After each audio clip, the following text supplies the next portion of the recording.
Hi everyone! In this video I'm going to talk about the gum bichromate process, which is, at least currently, my favorite alternative photographic process. It is a little bit more complicated. I have made it an optional process for our class for that reason, but I think it's really rewarding, and if you have experience with cyanotype and Van Dyke, you're pretty well prepped for this. So, here's what you will need to make a gum bichromate print. So first, for your space, it's really important that you have a dark coating and drying space, so that's really important. In terms of what you need to gather, you will need watercolor paper, a foam brush, plastic containers for mixing, and definitely gloves. In the kit, we have gum arabic, potassium dichromate, some watercolor pigment, although you may want to buy additional pigments for yourself, and also a sizing agent or gesso. To explain the watercolor pigment a little bit, I'll walk you through doing a single pass or single color gum first, but know that you can do multiple passes and have multiple colors in the same print, so that's why you may or may not need to buy more. So the first step is that you need to size your paper, and that basically just is making your paper a little bit less porous, a little bit sturdier, so it can hold up to multiple passes and potentially multiple washings. So you can do this with gelatin. I walk you through doing this with acrylic gesso because I think that is a little bit easier. So you see here I have my gesso, I've mixed it with water, and to mix it yourself, you need to mix about 1 part gesso to 2 parts water, so it becomes kind of this milky texture. And you see me just, again, with a foam brush, kind of spreading this gesso water mixture onto my paper.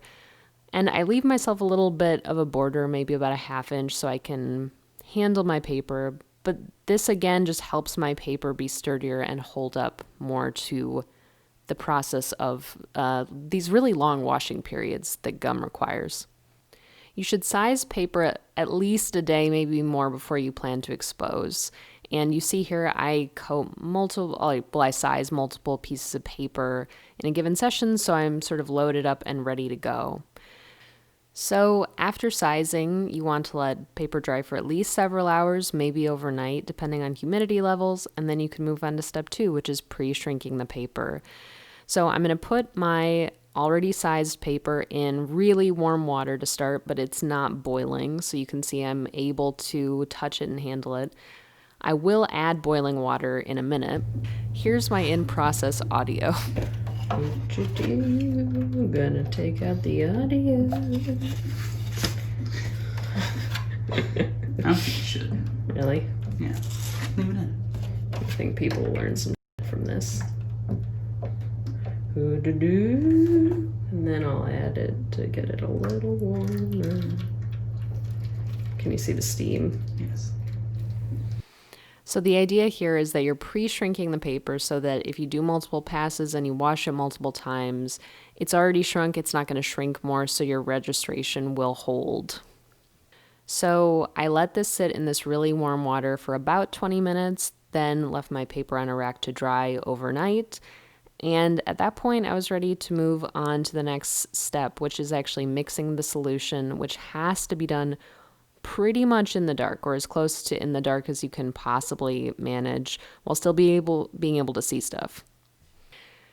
I coated some paper for this demo in brighter light than I typically would, and those prints did not turn out as well. So really, really dark is what you're aiming for. So to mix the solution, you'll need 3 things. So the first is potassium dichromate, which is the neon orange chemical. You'll need gum arabic and watercolor pigment. So all of this is in the kit. I want to warn you a little bit about using potassium dichromate, which you have encountered with Van Dyke chemistry potentially before. It's a hazardous chemical that can burn your skin, so this is a good opportunity to put on your gloves before you use it. So to mix the solution, I recommend trying to pour the gum arabic so it fills about the size of a quarter, like the coin. Same deal with the potassium dichromate. You want those to be 1:1. And then the watercolor pigment, you really don't need a lot of it. I pushed out about 1/4 inch worm, and believe it or not, that is the correct term, of watercolor, and mixed all of these 3 chemicals together to make my solution. And remember, it is light sensitive at this point, so you want to do this mixing and coating in as much darkness as you can handle. So the next step is to really thoroughly mix these chemicals together. And here you see I've actually measured out equal parts of the gum arabic and potassium dichromate. You see I mixed together the watercolor pigment and the gum arabic first, and then I add the potassium dichromate. And I'm just using a plastic spoon, but I'm really trying to thoroughly mix these together and crush the watercolor pigment into my other chemicals. You can also use a mortar and pestle if you have them, but I sped up this video quite a bit, and you should see I'm trying to make my solution really smooth. This is not a part of the process to skimp over or to, speed through, because you want your mixture to be as smooth as humanly possible. So I'm going to even start speeding up the video more here. Hopefully you're seeing how I'm trying to be really careful and make sure that I'm thoroughly mixing together my solution. So once you're done thoroughly mixing, you can coat your paper. And you actually, at the end of that last video, noticed me taking off one set of gloves and putting a clean new pair of on in this part of the video. So I don't have any less than beautifully mixed chemistry on my gloves. So I'm coating my paper. This isn't really different from doing cyanotype or Van Dyke. The only strange part about this process is it's a little gummy, which makes sense. But basically, I would just encourage you to not overspread it, do about as much as I'm doing here, and just thoroughly coat your paper. You might see some air bubbles or light streaks, and I've noticed that they normally wash off, so I'm not too concerned about them, and I don't think you should be either. So next, you want to let your paper dry in the dark for about an hour, depending on humidity. After that, you're ready to expose, and hopefully you have nice bright light. I did want to talk a little bit about the negative that you should use. I've tried a few gum curves and haven't liked them, so I just edited this image in Photoshop, and when I liked its density, I just inverted it. In my limited experience, I think denser negatives like this that have a lot of dark areas seem to work better. So here you can see my exposure happening. So I left some of the audio in so we could reappreciate summer for a minute.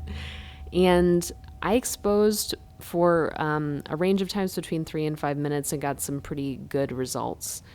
So you can normally see the gum changes color. You can kind of tell, I think, through the negative where it's actually working and where it's becoming readable.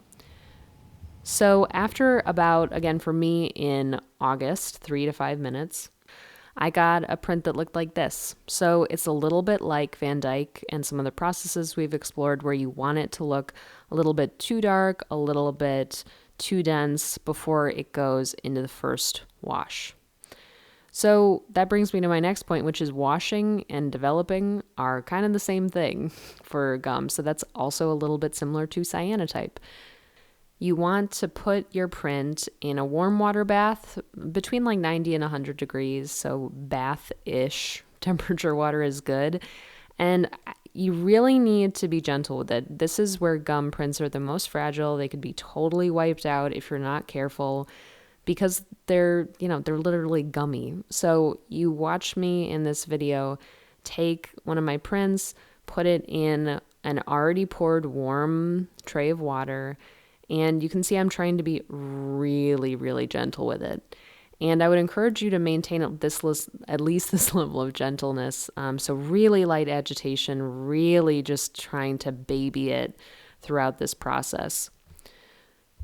So after about 5 minutes, I would refresh water. And to do that, I normally hold up my prints so they're totally out of the way, dump my tray, refill it, and then gently put my print back in. And I normally place it face down in the water for the remaining part of development. So it's just constantly at least getting new, or it's constantly touching water anyway. So you want to develop for at least 45 minutes to an hour, and I check a lot, and I routinely flip and make sure that staining's not happening, and just I like to see how it's doing because you put so much effort into these guys. After about a half hour, you can use things like a brush to try to clear away pigment, and you have to be quite gentle if you want to do this in a seamless way. But I did end up doing this because my dark areas were too blocked up. I wanted to open them up, and I was able to sort of push away excess pigment and reveal my image. It's really hard to do this gently, so you want to be careful.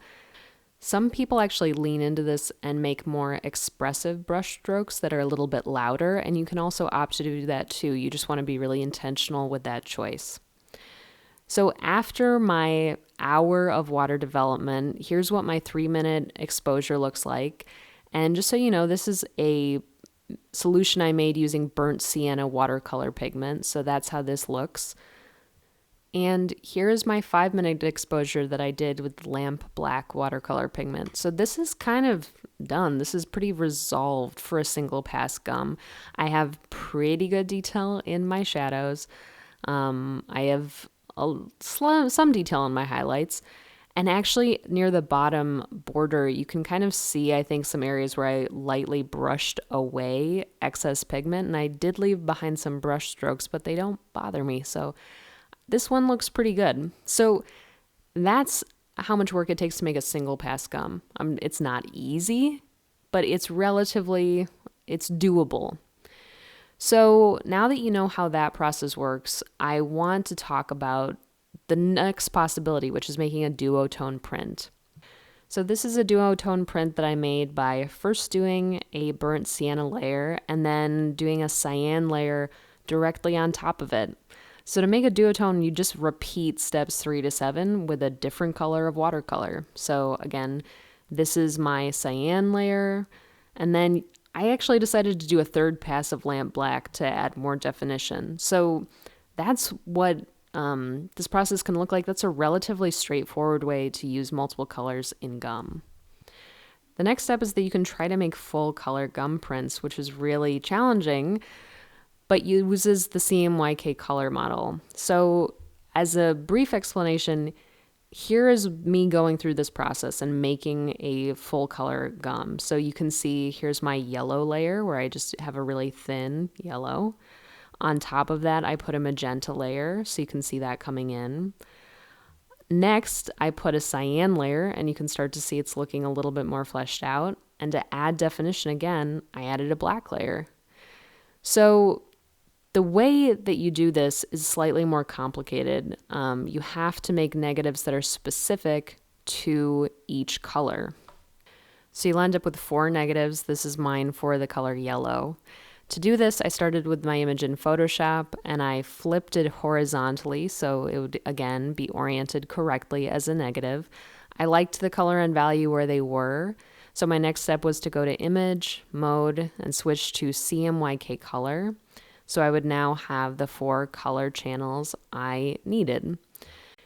Next, I'm going to press Command I to invert, which you can see I've done here. So now I'm at least looking at a negative, and I'm going to open a window that you might not use often. It's channels.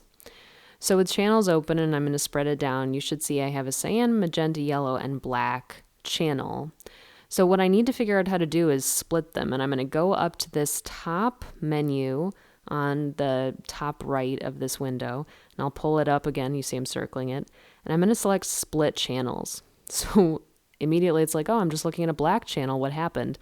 You should see in my tabs now, Photoshop created 4 distinct files that have separated my channels into unique files. So these could each be printed out as separate digital negatives.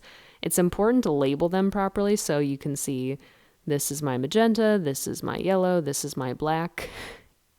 And I'm actually going to show you these again just so you can start to see it makes kind of sense where the colors fall. So in my cyan, you see there's a lot in the background and not a lot in the hair because the hair doesn't have a lot of cyan. You see parts of the skin that are really affected in one color pass and not others. So that's why you want to separate all the negatives.